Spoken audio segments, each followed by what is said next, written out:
une vraie rencontre des artistes avec ce territoire, avec la ville, et toute l'équipe ici de l'Institut français de Meknès les accompagne dans des rencontres avec des associations, je crois, avec des élèves. Il y a tout un travail au-delà qui va nourrir ensuite la production artistique, mais une vraie rencontre avec ce qui fait la vitalité de et ça rentre aussi en résonance avec l'exposition de Rabat sur Delacroix qui finit aujourd'hui. Qui finit aujourd'hui et qui était présentée au musée Montmorency.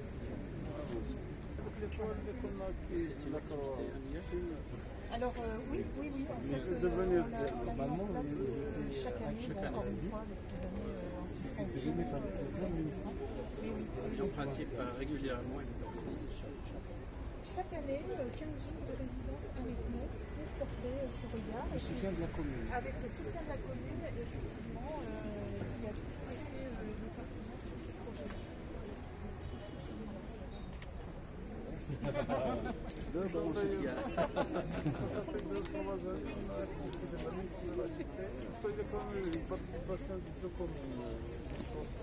La commune, voilà, on a fait des reproductions de toiles de la Croix. C'était pas prise en charge. C'était avec l'histoire de l'émission. Je propose de faire rapidement le tour de l'exposition avec le regard de moi-même, parce que certains artistes, évidemment, moi je ne les ai pas rencontrés.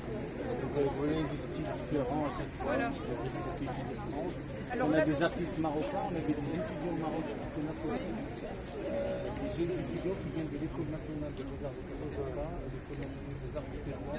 En fait, on les accueille, ils sont coachés, on va dire, par des artistes professionnels, et donc ça a donné à cette exposition des éléments de la multimédia.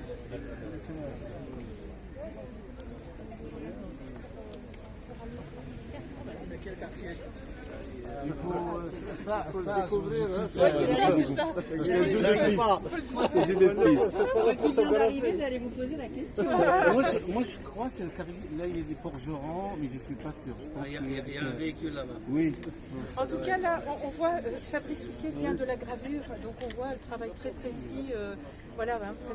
Il faut presque prendre du recul pour voir vraiment le dessin, pour pouvoir l'identifier. Ouais, qui était là en 2016, lui. Laurent Corrézy avait fait un travail sur les poteries, je crois d'ailleurs, essentiellement, plutôt que de faire un travail. Alors là, on voit d'autres esquisses qu'il avait fait, puisqu'en fait, les artistes prennent sur leur carnet ils font des relevés de témoignages, des impressions, et après, ils travaillent des tableaux ou des choses un peu plus élaborées. Voilà. Donc, on a un exemple de son travail, là qui est fait à la peinture, c'est là en noir et blanc. Et il a pris habitants, aux habitants, ils sont allés à la rencontre des habitants. Donc c'est presque des personnes anecdotiques qu'on rencontre dans notre quotidien ordinaire. Et là on voit par contre un travail qu'il a réalisé en couleur. Donc c'est Hamid qu'il a rencontré. Donc ça nous donne une idée.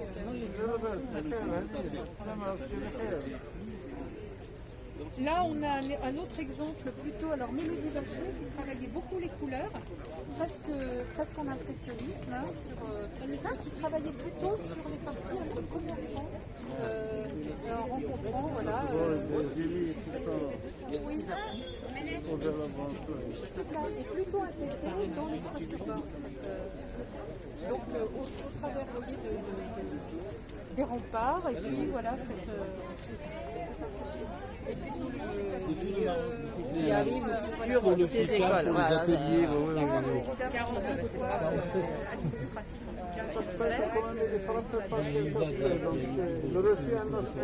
oui, et l'impression des couleurs. Elle avait beaucoup travaillé en fait. Donc là, il était là en 2000. À l'ancienne, donc il retravaille. Il peint dessus. Donc ça donne une peinture, alors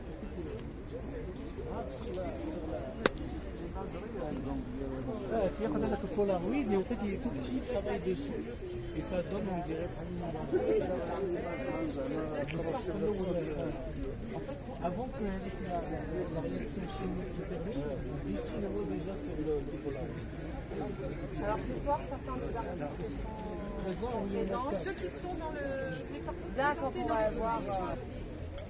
Aurélie Aurel, qui travaillait plutôt... Alors elle travaillait l'art du sable au départ. Elle faisait des dessins sur des planches de sable. Et puis finalement, elle ne pouvait pas adapter son travail, évidemment, pour l'occasion pleinement. Elle a travaillé plutôt sur des aquarelles.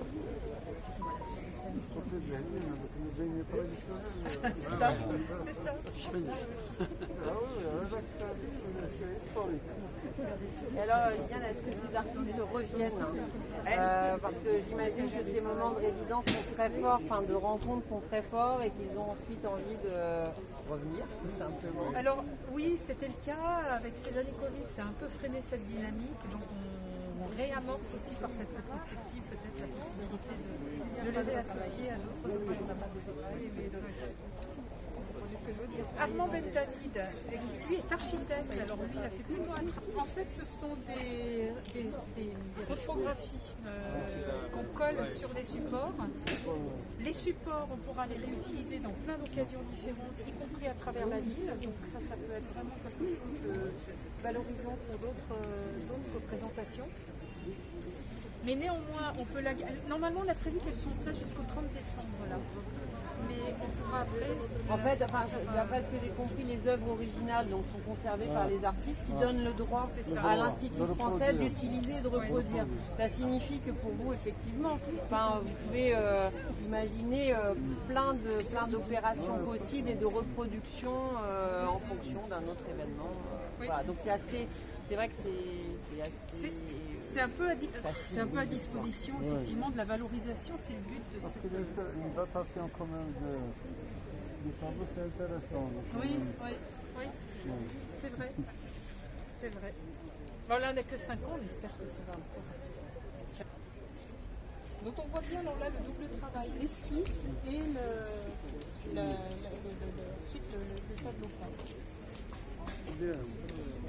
Et au nom d'un accueilli en tant qu'étudiant, on devait se devenir un artiste confirmé. Donc il revient demain pour une résidence d'artiste dans le cadre du festival. Donc mission qui est portée par la direction générale. C'est l'Institut français. Voilà.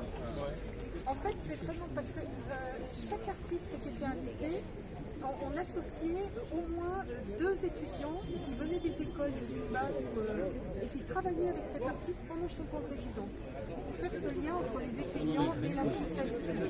Et Bilal Machmour était un de ces étudiants à l'époque qui participait donc en 2018. Et depuis, il a grandi, il s'est confirmé, donc on a décidé de le mettre au même niveau que les artistes invités, bien sûr, puisque depuis, il a fait son chemin et il commence maintenant, il a produit un premier court-métrage, enfin il est maintenant dans les rangs du FICAM. Voilà. Donc c'était notre...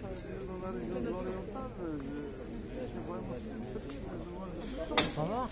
لاباس هنيئا كيفاش راكم؟ لاباس سلام اخبارك لاباس عليك كيفاش راكم؟ بارك الله فيك الله يبارك فيك.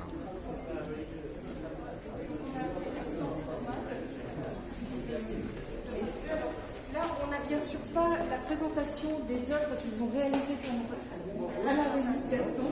Donc là, on a peut-être encore une petite minute sur le travail. Je travaille sur des derniers voyages. Donc je suis parti en Guyane, à la société Madagascar chez mon père. Ça c'est près de chez moi, et ça c'est une résidence qu'on a fait dans l'année qui s'appelle la résidence Cafila, qui était une première résidence ancienne et qui est venue l'année dernière, voilà, à travers le désert. Donc, 2020, mais qui s'est arrêté à cause du Covid, on a dû rapatrier et bloquer l'opération. Mais Gaston avait eu, tu avais fait 2 semaines, je crois, avec eux. Oui, 3 semaines même, j'ai fait 3 semaines, donc j'avais eu le temps de commencer à dessiner. Et puis voilà, après il y avait des soldats qui sont venus les chercher dans le désert. Ils ont mis dans les années. Et on a pu, et ils ont très bien rassuré l'Institut français parce que grâce à eux, on a pu partir le jour même alors qu'il y avait des gens qui avaient du mal à partir. Ouais, c'est assez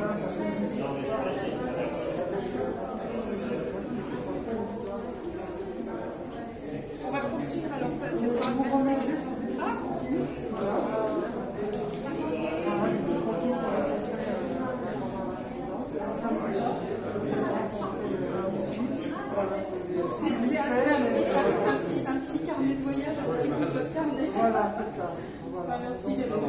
chose, mais Si on peut faire une lecture de ce tableau, comment on peut l'interpréter? Quel est le lien? le lien entre du tableau. c'est quelqu'un qui voyage, qui a un M9, qui ne connaît pas forcément le pays et qui va s'imprégner de Première impression. Première impression. Et souvent, la première impression, ça donne aux gens, quelle impression leur pays donne aux gens qui viennent. Donc il faut garder un M9. Ce qui n'est pas le cas au Maroc, parce que j'ai vécu au Maroc. C'est le cas quand même, pas l'histoire. Ce qu'on a lu quand même, c'est la première image qui nous a frappé. Oui, c'est ça. Les premières impressions, les premières émotions. Ce qu'il a essayé quand même, c'était possible de reproduire, c'est les premières impressions. C'est ça. Parce qu'il y a toujours quelque chose à la première impression par la suite. C'est la première impression. Les comprendre, les écouter, et voilà, parce qu'il reste toujours quelque chose à la première impression. C'est comme quand on rencontre quelqu'un, il reste toujours quelque chose de la première impression quand on le rencontre. Voilà, je vous remercie. Merci Gaston. Alors Aude Massot, voilà. Aude Massot est une artiste qui est spécialisée plus particulièrement dans la BD reportage. La BD reportage, c'est en fait une forme de BD qui raconte, alors elle a fait par exemple une BD qui s'appelle Une saison à l'ONU.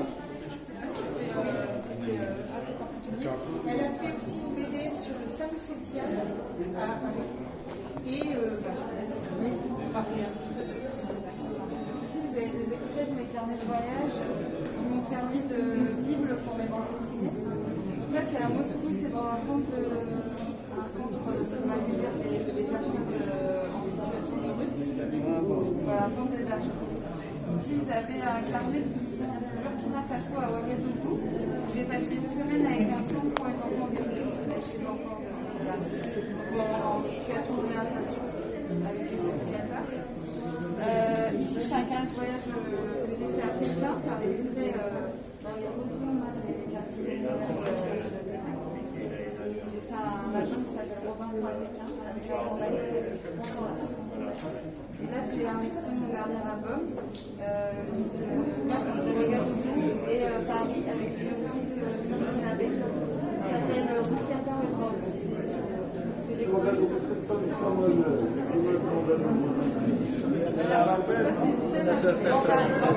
C'est l'accueil. C'est l'accueil chaleureux. C'est la première impression.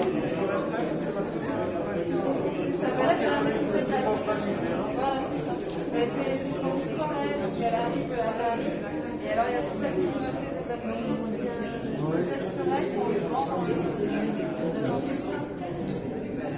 Voilà.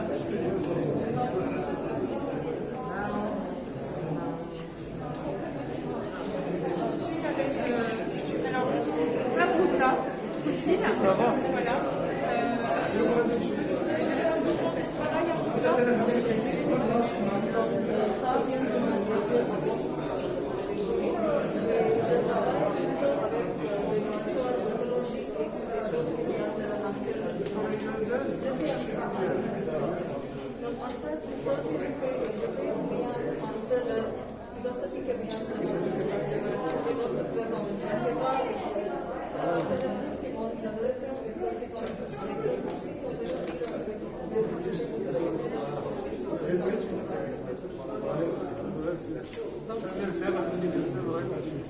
Vous pouvez nous expliquer donc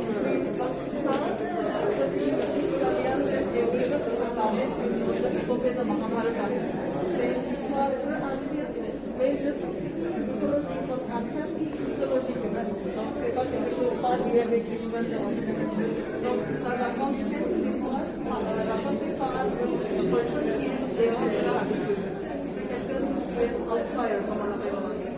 So, it's on unusual story. Quelqu'un qui n'est pas fantastique, une personne qui est là.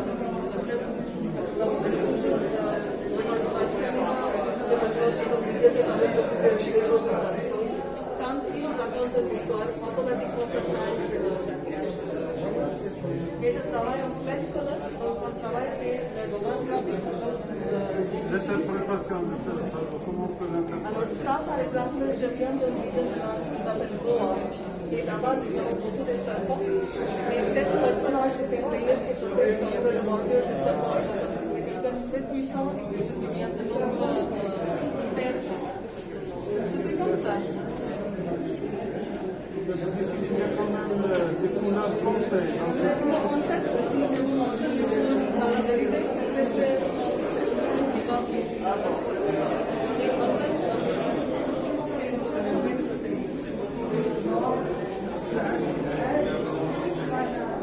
C'est quoi les cardinals de l'éléphant?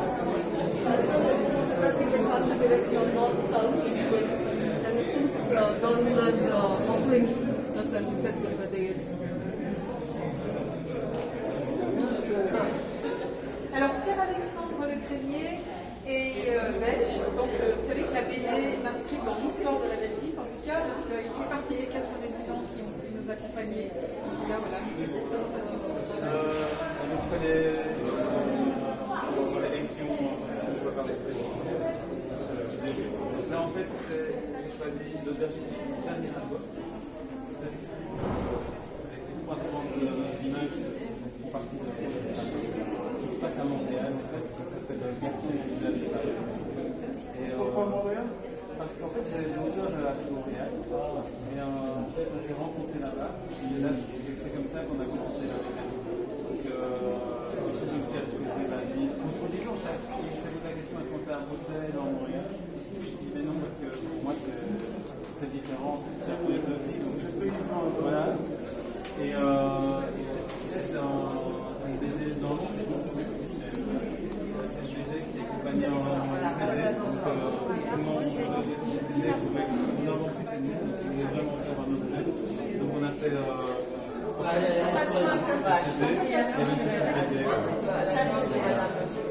et c'est un peu ce principe-là que j'ai trouvé pour le travail de la résidence au Maroc. Et en fait, ici, des petites planches que j'ai faites, des originaux que j'ai faites. Ça donne un peu l'idée de ce que je vais faire ici pour la résidence. Donc voilà, je vous donne un numéro. Pas celles que vous voulez parce qu'elles sont toutes un peu différentes. Merci.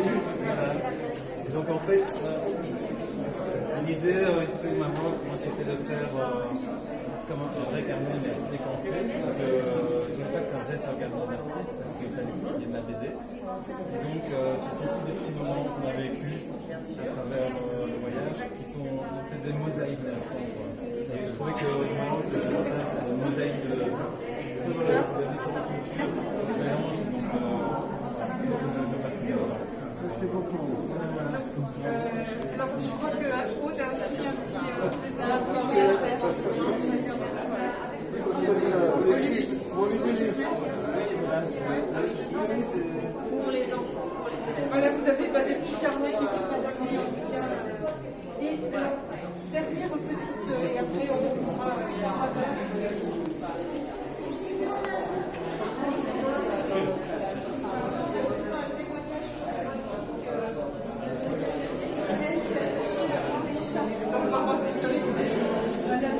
et qui a donc les appris dans des situations un peu cocasses.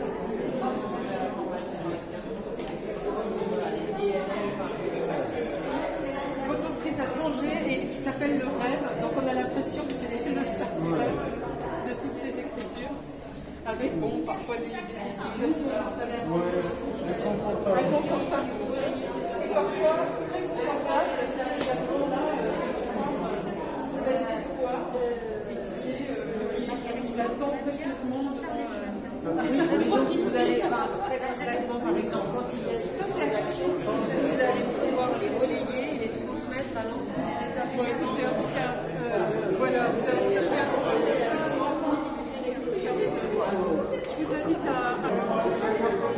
Je vous invite à nous rejoindre proche du buffet. Voilà, finalement. Merci. Merci d'être venu, d'avoir répondu à notre... Monsieur le gouverneur, monsieur le président... D'abord, monsieur le gouverneur, donc monsieur le président de la communauté de communes de Meknès, messieurs les directeurs provinciaux et régionaux de la culture, Chers artistes, partenaires, amis de l'Institut français, merci beaucoup pour votre présence à l'occasion de cette exposition rétrospective sur les pas de Delacroix 2016-2021 dans cette ère post-Covid qu'on ne peut qu'apprécier. En effet, depuis 2016, nous le rappelions, des artistes invités ont pour mission d'exhumer le souvenir d'Eugène Delacroix qui en 1832 avait effectué un voyage au Maroc et notamment à Meknès.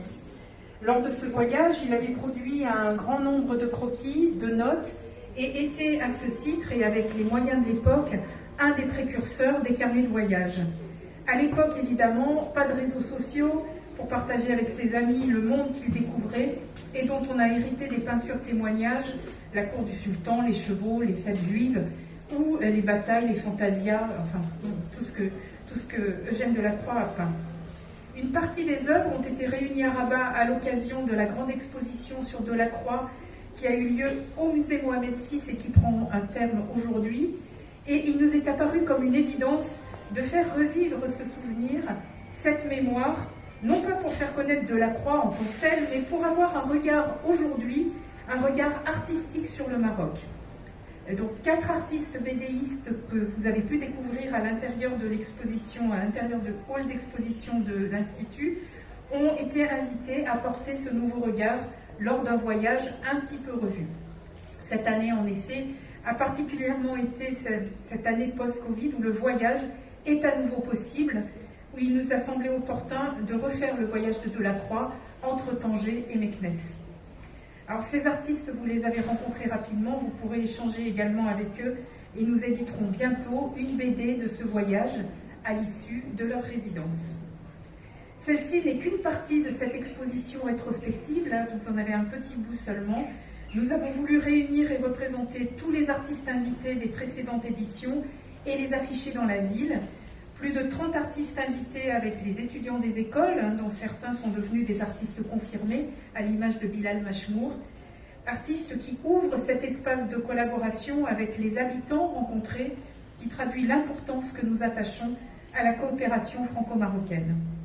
Exposition rendue possible par tous les services de Monsieur le Gouverneur, et je vous en remercie encore, qui se sont mobilisés dans l'urgence avec nous pour offrir aux habitants de Meknès ce regard sur la ville, mais aussi tous ceux qui ont donné de leur temps pour cette résidence, rencontrer les artistes, les associations. Je pense à M. Zoubir Ben Bouchta, à M. Jamal El-Himer, Daïf Boussalem, M. Laurent Arbon et les enseignants du lycée, Fatima, Rémi et tant d'autres que j'oublie également. Je n'oublie pas évidemment l'équipe de l'Institut qui, un peu cachée, est toujours derrière moi à mes côtés et m'aide à mettre en place tous ces projets. Merci beaucoup à tous mes collaborateurs, le directeur et les équipes de Tétouan et Tanger également. Et je tiens évidemment à remercier aussi tous nos partenaires, l'Institut français de Paris pour le soutien et le label BD 2020, le bureau Wallonie-Bruxelles, l'INBAT et son directeur, et bien sûr, alors, Clélia Chevrier-Colaco, mais qui est représentée par Inapron là aujourd'hui. Voilà, nous vous invitons à l'occasion de cette rétrospective aussi à aller voir à l'hôtel de ville les panneaux qui sont présentés et l'autre partie le long de la porte Babouamer. J'espère que je l'ai bien dit. Voilà, merci de partager votre présence avec nous, ce présent et ce futur ensemble. Merci beaucoup. Je vous invite à prendre un verre en tout cas et à vous rafraîchir. Merci beaucoup.